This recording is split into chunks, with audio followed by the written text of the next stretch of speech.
One obstacle our team has faced this year is the hardening of the lead access market in New York specifically.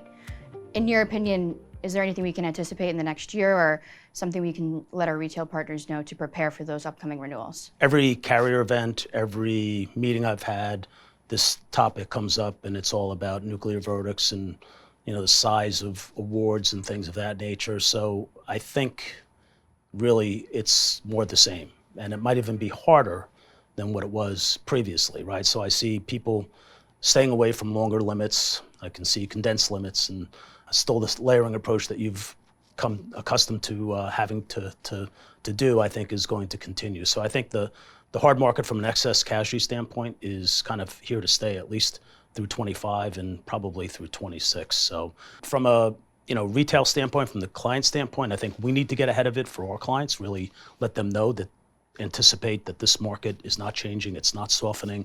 We know you've had the compounding effect of rate and smaller, larger placements in terms of the number of players on a particular placement, but it's going to be kind of more the same. So I think the more we can tell our clients and be ahead of our clients on that, I think the better we do our jobs. Mark, over the years, you've seen some massive changes in the industry, from market swings to distribution consolidation to advancements in technology through AI, most recently. As the leader of Gencap, what are some strategies that you're taking to keep us ahead of the curve? First and foremost, this is still people business, so our people, the people that we have on board and the people that we're going out and recruiting to bring on as part of Gencap are really the reasons we've been successful to date. And we can talk about technology, which is a project that's going on significantly in Gencap today as we roll up a bunch of agency management systems and convert to adding AI and things to other technologies into our ecosystem. That'll all make a huge difference. And I think that that will continue.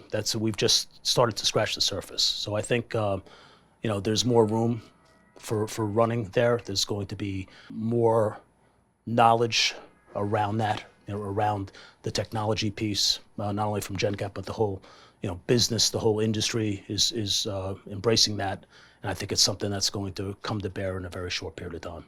What are some suggestions that you may have for our agents and brokers to also stay ahead of the curve as well? Yeah, I think you need to stay relevant. The business is changing. I think we've seen a significant amount of change, as you mentioned, whether it be consolidation, technology. The basics of the business, same as I started with, it's the people, but those other things are really accretive. And I think they need to stay ahead of the curve. And it's challenging. Things are changing so rapidly that it's not easy for a small business to do. But you need to keep your eye on the ball. You need to understand where the business is going, and you need to make sure that your business has stayed relevant, particularly in our industry.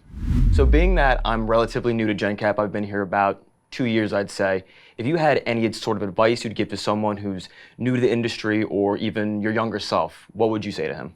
So I think you're in a perfect position, right? You've got a huge amount of talent that sits around you. Gencap is a growing company, so you're seeing what the people that worked around you, what they do every single day. You're getting to learn and mimic what they do.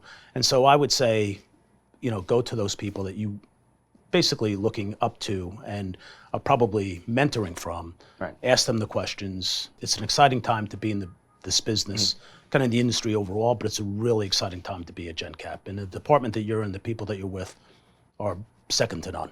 As for my younger self, I wouldn't do too much different. I remember when I came in the business, I looked around and saw who were the best at what they did. And I always wondered, why is that person sitting in that big office over there? And what did they do to get there? And I got to know them and got to meet them and heard their story and their career path. And I always tried to figure out, how can I emulate them, or at least a bit, or at least take the best of what they had to offer and try and do that in my career myself. So I wouldn't change that much in terms of, what I would tell my younger self, because I think that it served me pretty well. Right. So I've been pretty happy about that.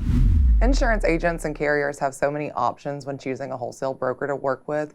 What would you say is Gencap's biggest differentiator? So I think the things that differentiate Gencap from our competitors and just in general is first and foremost our service. I think it's second to none in the marketplace. I think our specialties and the specialists that we have around the country are, again, amazing and really help our clients get past really difficult questions and really difficult risks and complicated accounts. And then I think collectively our collaboration is really, really tight within Gencap. And I think that collaboration helps our clients really get the toughest risks done in a timely fashion and frankly brings in the best and the brightest to an account or to a particular exposure. So Mark, what risk classes do you think are posing the biggest opportunity that are coming out of the standard markets right now? Yeah, I think it's going to be pretty consistent. I mean, the way it's been over the past few years, and I think you would probably agree, Connor, that it's, you're going to see construction, right? That's countrywide, but particularly in our geographies in New York and in the Northeast because of labor law and other strict liability type of states and things of that nature. Habitational, residential business is very, very difficult, as you know. That still is coming over the fence from the standard and admitted markets. Hospitality is something that has become, one time a decade ago was never an issue, has become more and more of a problem, is now coming over into our E&S space as well. So I think there's plenty of opportunity, and I think there's going to be more classes too, right? As risk tolerance from the standard markets gets a little bit more dicey. So I see a little bit more of the same, but I see there's potentially more for other classes to come our way as well. So I think that kind of translates also with the resurgence of all these MGAs, because the capacity out that we have has been limited, and all these MGAs are coming into play, touching at pretty low attachment points. Yeah. Not coming in taking the direct packages, but once it's out of those packages, it's purely monoline GL, monoline auto. Yeah. The MGAs have been a big savior in getting that capacity when it poses an opportunity coming out of the standards. Yeah, no, I get that. I mean, it's kind of hard to keep up with all of the two MGAs coming in. Yeah, and I think the fact that they're providing the capacity at a time when we need it the most, right, is beneficial. From a casualty perspective, we anticipate 25 being a definite E&S play.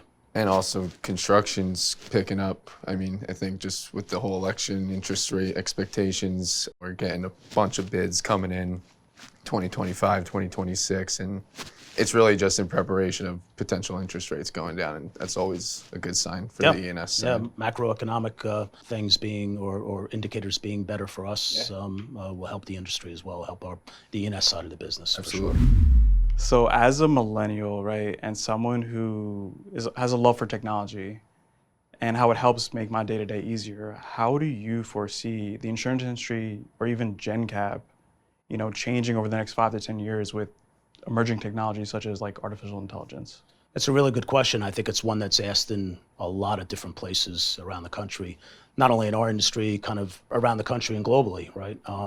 I think that artificial intelligence, the first thing I think about is how it's going to benefit the insurance carriers, right? So how are they going to be able to get on top of loss trends, loss costs, things of that nature, and address those things pretty quickly. So the kind of longer swings that we had in the marketplace, I think, even though we've been in a hard market over the past 5 or 7 years or more, I can see AI coming in from a carrier perspective and really leveling that playing field in terms of some of the curves that we've gone through in the past. From our perspective, I think artificial intelligence from a transactional brokerage basis is going to give us feedback on trends on where our strategic carriers are going. What are their appetites? How quickly can we get a submission into somebody's hands who's looking for the kind of risk and matching up that appetite, that carrier appetite, and what Gencap is doing. So I see a lot of change. I can't tell you what form it's going to take. It's going to be significant change. I think in many ways it's going to be very, very good for the industry and clearly very good for Gencap. So the product recall market is currently soft, and when that turns around and hardens up a bit, how would you suggest navigating that space while retaining our renewal accounts, growing new business, and still keeping those relationships strong between retailers and carriers? It's a difficult question, right? So when capacity shrinks that much for a particularly one class or one area of the business, it's going to be kind of a desert for a while, right? There's going to be 1 or 2 markets out there. There's really not going to be any capacity fillers out there for you. But I think over time, what we need to do is talk to our other markets who maybe have been in that class of business and kind of tell them where the marketplace is. Tell them that rates have now gotten to here, and terms conditions are here now, right? And it might be a good time for you to jump in, creating more capacity in the marketplace so that you're not just dealing with one or two markets who are up to here with submissions and can't return calls, and prices, you're having a difficult time selling the prices and the terms conditions. Eventually there'll be some equilibrium, but I think it's up to us to continue to talk to other markets about where that marketplace is, because at some point in time others will jump in and create more capacity.